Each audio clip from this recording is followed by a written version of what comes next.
रवि और श्रुति की शादी को 8 साल हो चुके थे। पहले सालों में उनकी दुनिया छोटी मगर खूबसूरत थी। साथ में शाम की चाय, देर रात की बातें, छुट्टियों में घूमना और एक दूसरे के साथ वक्त बिताना। लेकिन अब सब कुछ बदल गया था। अब उनकी सुबह अलार्म की रिंग से नहीं, मोबाइल नोटिफिकेशन की बौछार से शुरू होती। श्रुति की आंख खुलते ही पहला काम होता फोन उठाना और सोशल मीडिया देखना। रवि भी ऑफिस के मेल, न्यूज अपडेट्स और रील्स में खो जाता। कभी जो साथ में नाश्ता किया करते थे, अब दोनों एक ही टेबल पर बैठे होते, पर उनके बीच केवल स्क्रीन की रोशनी होती थी। श्रुति हर वक्त ऑनलाइन रहने लगी थी।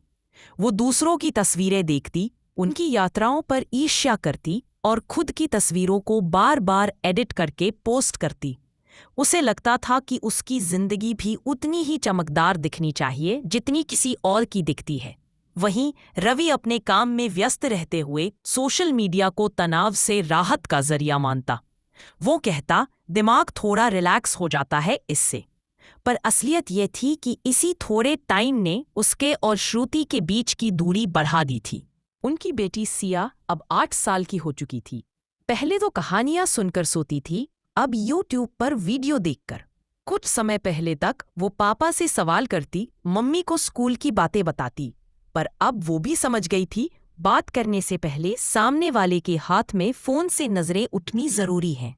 एक शाम सिया स्कूल से लौटकर चुपचाप कमरे में चली गई। श्रुति ने यूं ही पूछा, क्या हुआ बेटा, स्कूल में सब ठीक है? सिया ने धीरे से कहा, आज स्कूल में फैमिली डे एक्टिविटी थी। सब बच्चों ने बताया कि उनके मम्मी पापा उनके साथ क्या करते हैं।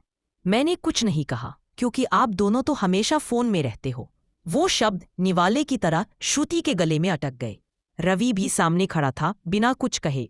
कुछ पल का सन्नाटा पूरे कमरे में फैल गया। टीवी चल रहा था लेकिन किसी ने नहीं देखा। फोन हाथ में था लेकिन किसी ने नहीं खोला। रात को रवि ने कहा, आज बस फोन साइड रख देते हैं। श्रुति ने सिर हिलाया। उन्होंने टीवी बंद किया और किचन में साथ चले गए।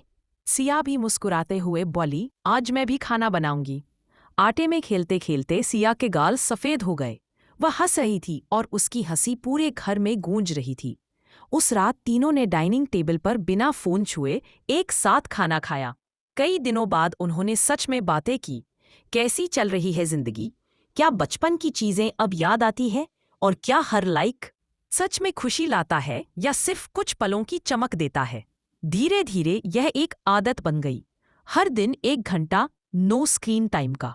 शुरुआत में मुश्किल लगा, लेकिन फिर वही 1 घंटा उनकी खुशी का सबसे सुंदर हिस्सा बन गया।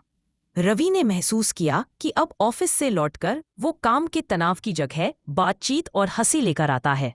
श्रुति को अब दूसरों की तस्वीरें देखकर जलन नहीं होती थी, क्योंकि उसकी अपनी जिंदगी में अब सच्चे पल जुड़ने लगे थे। और सिया, वो फिर से अपने माता पिता के साथ हंसना, कहानी सुनना और बातें करना सीख गई थी। एक रोज रवि ने कहा, सोचो ना, कितनी अजीब बात है।